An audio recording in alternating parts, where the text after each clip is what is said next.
Welcome to the Sensitive Warrior, where feeling everything is your superpower. I'm your host, Doreen Lang. I'm also author of Embracing Venus, Achieve a Life Lit Up for Highly Sensitive People. This is my book cover. I am also a coach, and I help highly sensitive people thrive. And I'm here today to invite a lovely person. This is Victoria Robillard. Good job. And she is a financial advisor with Edward Jones. And I thought it would be really interesting today to talk with her, and she was so kind to come on, because this is really interesting. We have people that are looking to spend money, but are concerned about money, but their money's tied up with family, and they want to do the right thing for their family. But as a highly sensitive person, sometimes we tend to overthink, ruminate, worry, wonder, and hopefully she's going to kind of give us some idea about how she works with her clients. So welcome. Thank you. Thank you for having me. I appreciate it. Yeah. So as I shared with you, I know we talked about highly sensitive people, and we met at breakfast, and we kind of talked about that a little bit, Yeah. which I want to get into because I know you've got kind of some personal story that would be fun to talk about. Sure. But tell us a little bit about how long you've been in the business, and we've talked, you know, highly sensitive people, of course, and kind of how you work with them. Yeah, that's great. Thank you. So I started, I'm going to even go before this business. So I actually started my career as an architect, and I was an architect for nearly 10 years. And what happened is I had my kids, and we couldn't make that work. My life and my husband's work life, something had to give. So I took a step back and I said, all right, I'm going to be with my kids for a little while, always with the intention of going back to work and going back to being an architect. But years go by, as things happen, your kids get older, they need you still, even though you don't think they would. After 3, you thought, well, maybe they'd be okay, but they still need you. And so I stayed home a lot longer. That happened to a lot of us, so don't you worry. Yeah. So, but, you know, in that time, I really got to see what my husband did, and he works in finance too. And I said, I want to do that. Well, you don't just do that with an architecture degree. So I went to Fidelity, I networked my way in, I really learned the business that side, and then I said, well, this is great. I love helping advisors, but I missed that personal piece. So a couple of years ago, I took a step back, and I started building my own practice with Edward Jones, working with individuals and small business owners, which allows me to get that personal piece with people that I was missing. Beautiful. Wow, that's a nice story. Thank you. Yeah, so you're really so well-rounded. I try and be. You're never perfectly well-rounded, but Yeah, well yeah. diversified, I say. Wonderful. So, yeah, so in terms of highly sensitive people and working within an industry with so many different kinds of people, do you find the majority are women that you're working with just currently? I think so. I think women are more drawn to me, I would say. I feel like my personality is somebody they find more relatable, maybe. So just happenstance, I do tend to work with more women than men. But, you know, there can be men who like to work with me too. Yeah, no, you have such a nice way about you. When I told you, I didn't know you were a financial advisor because you weren't pushy. Well, that's good. I like to hear that. Yeah. That's like my favorite thing to hear. Yeah, that's so nice. Yeah. So yeah, it's kind of like you're like a quiet strength, you know. Hopefully. Yeah. So talk to me about maybe a story or two about working with people that are just kind of, I mean, of course, everyone worries about money, I think, right? Everyone Yes. does, right? Okay, Yes. okay, that's safe to say. But there's definitely people that have tendencies towards to maybe overthink or ruminate, or I don't want to put words in your mouth. Maybe you Sure. could kind of speak to people that you know are sensitive creatures. Yeah. And maybe how you work with them or how they're a little different. Perfect. And I'm just going to speak in gross generalities just because of private confidentiality. Of course. I never want to give that away. But what I find and what I found throughout this career learning about money is most people think money is numbers. They think, well, I need to have so much to survive. And the most common question I get is, how much money do I need to retire? Well, it's not about a number. It's about what your goals are first, and then pulling that back and understanding, all right, those are your goals, but how do we get there? You're very different than the next client who's sitting out there waiting to come in. So and true. I need to dig deep and find out what's really important to you. So one thing I do with my clients is I ask a lot of questions, so that they break it down, but I also share a lot of myself with them. So if you were to come into my office and tell me your deepest, darkest secrets, I'm sharing my fears with you too, because I think it's very important that you understand you're not alone. A lot of times highly sensitive people, and one of my children is very highly sensitive, we call it at home spinning. He can spin. Spin. Spin. Oh, okay, Get in his that's the head. word you use. We Spinning. use the word spinning. And I think people can fixate and spin Yeah. on a certain number, and kind of breaking that down and having them understand, all right, we can certainly work towards something, work towards a goal, but there's a lot of other things that come in it. And knowing that, I'm going to call you up. And maybe today I'm just going to ask you how your day was. You don't have to worry about me calling you up and asking, did you put your $500 in that fund that we talked about? Did that happen? Is it, being a holistic planner instead of just worrying about those numbers? Wow. So very personalized. Yeah. Wow, that's really something. So you just mentioned you have a son. So can you tell us a little bit about, kind of how you realized that he is a highly sensitive person? My son is wonderful. Yeah. He's so good. My daughter's wonderful too, so Yeah, they're yeah. both wonderful, but they're Yeah. both very different. Yeah, of course. And we realized during COVID that my son was highly sensitive, and the fact that he loves to be around people. And when you took that away from him, and he was in our world and he has the support he needs, he had everything he needs, but he gets a lot of energy from other people too, in a very good way. He looks for the good parts of those. And you took that away from him and he started to crumble. He started to fall apart. He did things that he regressed unbelievably with Wow. certain things. And when we noticed it is he started to see somebody walk down the street and he'd run out to the yard just to say hello. Oh, wow. And we're like, he needs a little bit more than what the three of us tied up in this house Right. can give give him. We can give him all his energy and all of that good stuff, but he needs it to come from other places too. And right on point, may I ask you, Yeah. so much of highly sensitive people, they really do want to make other people happy, right? And they have such deep empathy. Would you agree or disagree that he also, in also wanting it for himself, he wants to touch other people? Oh, yes.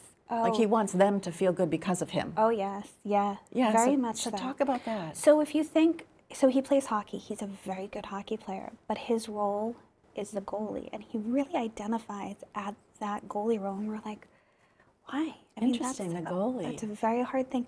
But if you think about it, he needs to be that pinnacle point. He needs to know that, all right, I'm the last line of defense. I'm here for them. I'm standing behind this whole team, ready to take that on. He has their back. Yeah. So Wow, literally. he loves that. That is so interesting. So kind of tell us, hopefully there's a lot of moms and dads out there that, they do have highly sensitive children, and it can be challenging, right? That's a beautiful story, and that's so true. And people do think that it's not a superpower; they think it's just a problem, and it really isn't. No. They can touch people so deeply and feel so incredibly deep, and turn that into such good. But in terms of challenges, what kind of challenges have you faced? Would you say as a mom with a child that has this sensitivity? I think, there are days where it's overwhelming to him. And as a parent, you want to fix everything. Sure. And you can't. You just have to teach them the skills to put those pieces in place and to make sure you've put up the wall. And not necessarily everything has to be a wall, but there are times where he'll come home from school and somebody said something to him, and that other child could have just been joking, but the fact he felt it so deeply and just did that spinning, did that kind of churning we talked about for the whole day. So does he ruminate over it and over it and, so we have talk about it to a point where you say we already talked about it, but we don't they say can't? that. Oh. We don't say that, because if that's what he needs to do, we say, all right, we've talked about this. What's the next action step? Even if we have to do that 5, 6, 150 times, Wow. because he needs that. If he's still thinking on that and he needs to talk about it, who am I to say we're done? Right, right. That's so interesting you say that. And I really do love that, because I do believe there's so much to that. I was working with a father, a man the other day, and he is very similar, but it was a daughter. And he said, I finally told her, look, this is only upsetting you further. We need to stop talking about it, okay? Can we? Because we have an idea what to do with it, okay? And he looked at me and goes, is that okay? And it's so personal how you need to be, how you're going to need to work with your own child, your own spouse, your own friend. You kind of have to make that decision. It's so personal, right? Yeah. Yeah. So talk a little bit about, your clients in terms of, do you notice highly sensitive people behave a little bit more differently around money than, kind of your average person who isn't as deeply empathetic to, to the world? Yeah, I mean, there's a spectrum just with everybody. There's a deep spectrum. And when I get somebody in my office who's that highly sensitive person, it is very, very much, I need to do this for this reason. And they've got that deep feeling. Whereas I might have the next client come in and say, will you just tell me what to do? There's no interesting. reasoning behind it. But once you can find that reason and speak to that, it's much more easy to say, all right, you've worried about this money for this point. You've worried about it here. We've worried about it here. Here's our action plan. And just like my son, we might have to talk through it 5, 6, 7 times on the phone. But pointing back to that action plan is always helpful. So is that a main issue, would you say, with highly sensitive people coming in there? What would you say you see that's pretty common? Are they worried about money for there are other people in their lives, or are they just? I think they're not necessarily worried about money. They're worried about, are they making the right decision with their money? And that decision could be really small and that decision could be really big, but they want to make sure they're doing what the right decision is. And when it comes to money, when it comes to finances, there's often not just one right decision. Right. And there's often a lot of variables that go into it. So if you're so worried about, is this the right decision, that it almost paralyzes you to make any decision, we really need to break that back and see, all right, where is that paralyzation coming in so that we can make a decision, because no decision is a decision, but is that the best one? Right. So can you, of course, we're not talking names or people, age, or even sex if you like, but can you give us an example of a story of working with somebody and kind of how you took them through, who is definitely has real sensitivity processing situation going on for them? Yeah, so I mean, sometimes that sensitivity processing situation could happen in a time of their life too. So when I get somebody who's been through a real hard change, whether that be divorce, whether it be death of a spouse, whether it be a sudden job change, them in a different life could process a lot of that sensitivity stuff, whereas right now in this moment of their life, they just can't. So it might be, well, we've talked about this today, I'm going to call you tomorrow. It might be, I'll call you in 2 weeks. It might be, I can tell in the tone of your voice, you're not ready to have this conversation yet. Let's talk about something else until this trust is built up.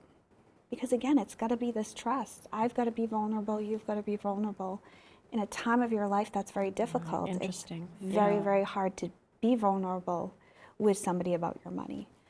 So it's just that repetition and the patience, I think, is the most important part when you're dealing with somebody who is highly sensitive. Personally, I don't feel like I'm highly sensitive. I'm very much regimented. I'm very much rigid. And I know, all right, here's A, here's B, here's D. I'll make that decision and I'll move on and we're good. But you might not be the same as me. So I might need to meet you where you're at instead of trying to pull you along to where I'm at. Right. Absolutely. And I'm just kind of throwing a little comedy in here. Do you find that the people that work with you are extremely kind? These highly sensitive people, I mean, they're really kind of thanking you like a million times. Yes. Do you find that to be another kind of trait? I do. And it's so funny, we joke in my office, some financial advisors will have minimums, some offices have minimums. Our minimum is we only work with nice people. You can't be a jerk to work with us. But it's very, very important, because that's what I'm bringing to the table is my kindness too. And that's how I am on a regular basis, but I'm bringing that to the table, and I expect you to treat me in that same thing. And I expect you to call in and have that phone call with my admin, again, being nice and understanding that could be a tense situation. There are times when you deal with your money and you feel very insecure. So if you can bring that kindness in, it's always beneficial. But yes, highly sensitive people tend to be kind, very kind. And how about after they've invested the money and you're going along? Do you find them to be more apt to communicate, or not so much? It depends, again, on each client. So, and it depends on where they are in that mental state too. If they're at a point where and I'll go back to my son. If he's at a point where the world is too much for him, he's not going to communicate about anything. And so I have to take that into consideration and come back again at a different point. Right, right, right. So when you're working with people, your initial, how do you kind of start your initial conversation with people on this journey, on their journey to really trust you Yeah. and to part with some of their money so they can, in fact, start to enjoy it down the road? Yeah. Right? And it's a hard conversation to Yeah. have it. And I always joke, I'm like, we're not going to get married on the first date. I need you to be comfortable with me when we start these conversations. And I don't expect you to open up every single bank account and tell me every single thing, but it's going to start with a conversation. I'm going to tell you about me, and I'm going to answer any questions you have about me honestly. And I'm going to slowly ask questions. If you ever say this is too much, too personal, I'm happily take a step back. And then it just goes from there. A lot of times people are looking for help, and it's like you go to the doctor. Sometimes you go to the doctor and tell them every single thing that's wrong with you or her. Sometimes you just say, well, I just have this sore right here, and that's all I want to talk about. So really understanding, all right, well, we'll talk about this sore first, this pain point first. And then as you get to trust me more, we're going to talk about everything else. And it might be today, it might be next week, it might be next year. But understanding that this pain point you have here is related to everything, and we will get there at some point. Right. So trust is pretty much your bread and butter. I mean, you really need you need to really trust that they're going to be committed to this, but they also have to trust with not just their money, right? But because they feel like they're trusting with their whole body, right? Yeah. Their whole being, right? Yeah, exactly. And that's why I bring to the table my vulnerabilities too. I bring to the table, right now, today in this world, we don't talk politics, but I don't know what's going to happen. And that's a lot of uncertainty for me. My kid was sick last night. We dealt with this in my family. We lost my father-in-law a year ago. We've been dealing with this too. I really try and bring to the table the fact that we're a lot alike. Yeah, you're a human being. Yeah. You're a human being. Yeah, that's really interesting. As far as the business goes, working with people every day, do you find it's getting even more challenging right now? Because I do know that clients that I see highly sensitive, they're just stressed out, completely stressed out with what's happening. Yeah. Even with tomorrow being the day, Yeah. they're just, some people are literally losing sleep. One woman said she was up at 3 a.m., couldn't go back. Yeah. So you're finding that people are coming out of the woodwork right now because they're frightened about their money? Yeah, I do actually. I find a lot of people want to talk about that, and I can give the historical perspective, and we have the historical perspective, but this doesn't feel like it did in the past. So that's really hard to get over. So we have to talk about that too. And we talk about what could happen on all the different plays down the line. And we always look for the long term.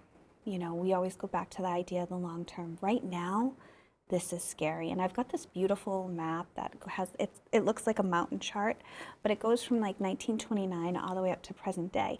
And in it has all of these images of, all right, here's when the Berlin Wall fell. Here was 9/11. Here's what happened. And then let's project that out 20 years. Let's see what happened 20 years down the road, because we're not planning for today.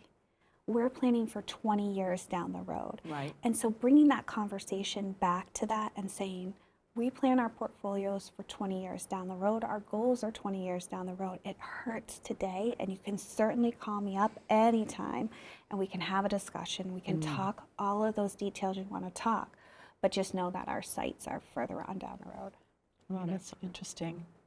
Now, what do you find in terms of demographics right now that you're seeing for clients?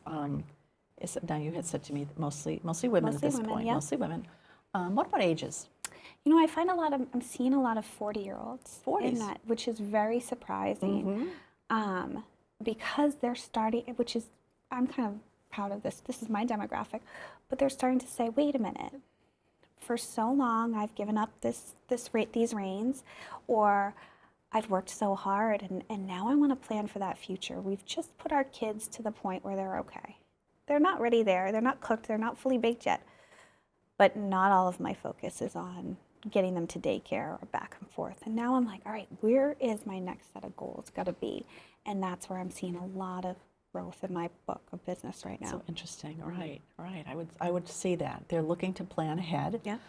And they're feeling young enough to do it, and yet they feel like the clock is ticking. Yeah, and a lot of people feel like they're behind too. I get that a lot. Am I so far behind my demographic? Does everybody have a really good retirement savings and I'm just starting, or I've only saved what I have in my 401k? So a lot of people are fearful, I think, that they're going to be left behind. Or they're seeing their baby boomer parents now hitting retirement and seeing what that's like and saying, well, if I start now, what's my life going to be like at that point too? Right, right. Do you have many clients that are over 55? I do, yeah. So whole different approach, right? Whole different approach, because you have to remember you've got different stages of life too. Right. You've got an accumulation phase, and then you have the spending phase. So it's a whole different approach when we're talking about that. But again, the same type of issues keep them up at night. I've got a cute one-pager that says what keeps you up at night, and you check all those things off. And a lot of it's, the volatility right now that we're seeing in the market. Right, right. Running out of money at that stage, where the 40-year-olds are not having enough money to put away or to save or having enough money. Now am I going to run out of money? Right, right, right. So a client came in to me the other day, and I told her I'd be meeting with you when I gave her your card. Thank you. And she was telling me that she's worked with somebody in the past who just gave her the facts and didn't communicate. And she says, I'm somebody, and she's an absolute HSP, highly sensitive person. She's absolutely somebody that needs reassurance because she has been burned in the past because she trusted. Yeah. And that's her whole thing. She's always trusted. And and she's been scammed a couple of times, not through a financial advisor, just through phone operation, something like that. Those things do happen. But those things happen. So, so I said to her, well, then you probably want to meet somebody that is going to be understanding and is going to be a good communicator. And she said, yeah, but where do you find that? And I said, no, you absolutely can find that, So when you're talking to people like her, does you sometimes have to take quite a bit of time to get them to? And I know we talked about that trust, but I mean, how can some people you meet 2 or 3 times, or is it sometimes more? It's sometimes more, and if that's what they need, I'm happy to do that. The first time when I meet with somebody, I do try and gauge, are they serious about investing? Are they going to be a good person?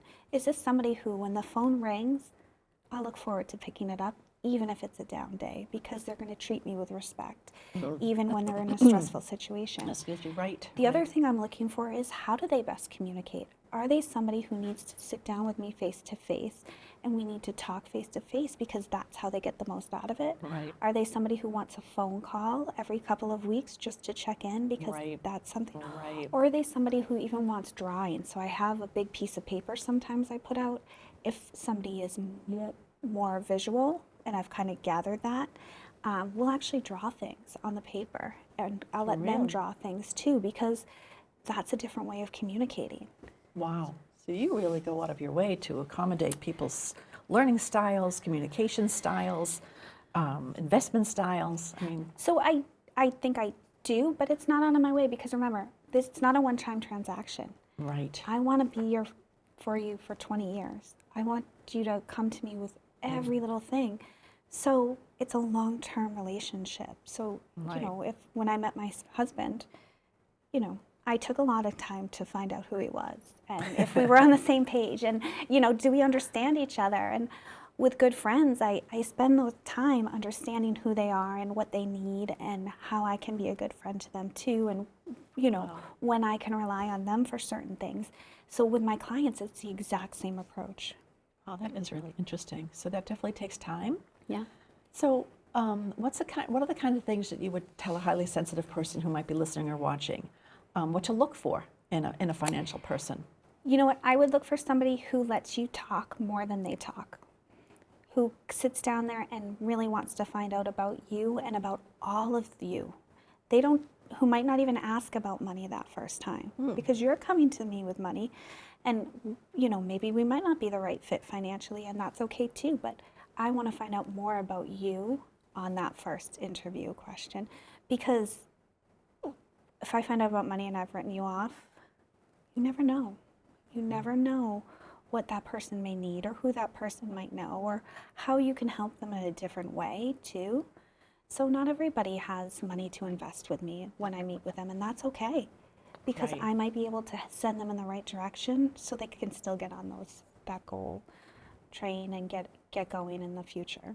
Right. So I think there's two things that come to mind for me, and maybe the listeners as well, is so you have this bucket of money and you work with somebody like yourself, a professional, and so your dreams and your aspirations, you're going to turn that into, you're going to multiply that up, right? That's That's the it. goal, That's right? the Yeah. goal, right?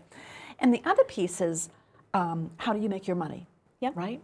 So maybe you could share a little bit about that, because I do know for a fact people have said to me, how do they work? And I will say you have to work with them to find out how they work. Yeah. But maybe you can kind of give people an idea in terms of percentages, or if it's pretty common across the board, just an idea, because I Yeah. think that's people's questions, right? How much can you make me, and how much are you going to charge Say- me, yeah. right? Yeah. Yeah, that's a great question, and I love that question too. So I always think there are 3 ways financial advisors make money, and this is just a general across the board. Great. The first one's commission based. So every time you buy or sell a stock or a bond, they make a little piece of a commission.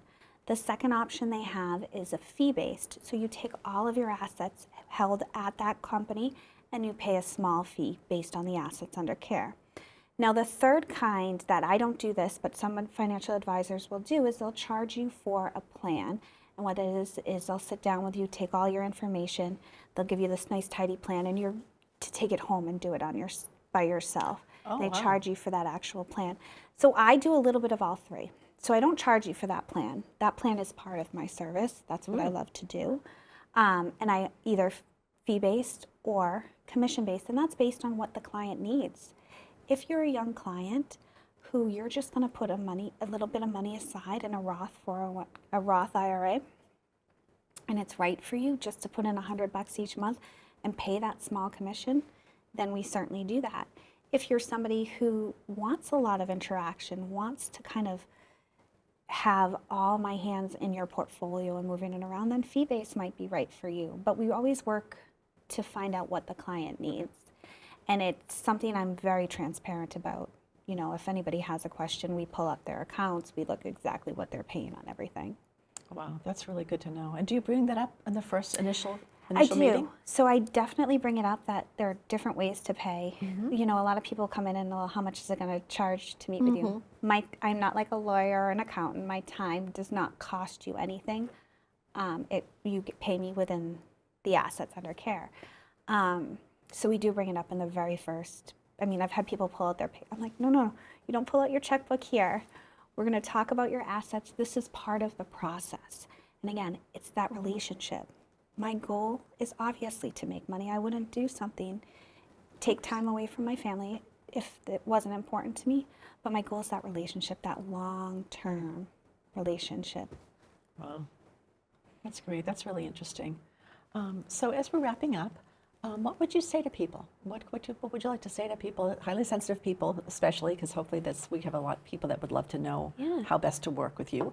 But also, what kind of advice would you give them? A couple of nice pieces of advice that you would suggest they do to potentially, even before they even make the call. Yeah, first, go online and research people. Now, the finance industry is very regulated, so Google might not be your best bet. Well, that's interesting. Yeah, because the way we have to work through the systems and through FINRA, we're not supposed to take recommendations and stuff like that through Google. So Google might not be your best bet, but just look and see who's around there. Look for signs that this might be somebody you connect with. Highly sensitive people, one thing, and my son is really good at this, he can tell usually by a photo how he feels about somebody very strongly. Very strongly. I'm just laughing because it's so true. Yeah. I'm just saying, yep. So you can tell, and even in that first phone call, in that first, trust your gut. Understand, like, you're highly sensitive is a gift, and it's telling you something. Use it, right? About you. And if you don't feel comfortable with that person, don't feel like you have to. I think that's another thing highly sensitive people do too, is they feel like well, I've spent some time with them. Now I have to move forward.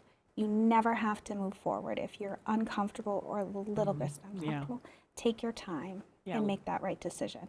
And if anybody pressures you to make a decision quickly, please don't let them do that. Yeah, it's the wrong person. It is, because when you think about your finances, you know, finance, remember I said at the beginning, it's not about the money, it's about the emotions. And you want somebody who understands that for you so that you can make a great decisions and feel confident and empowered in what you've said and how you're moving forward.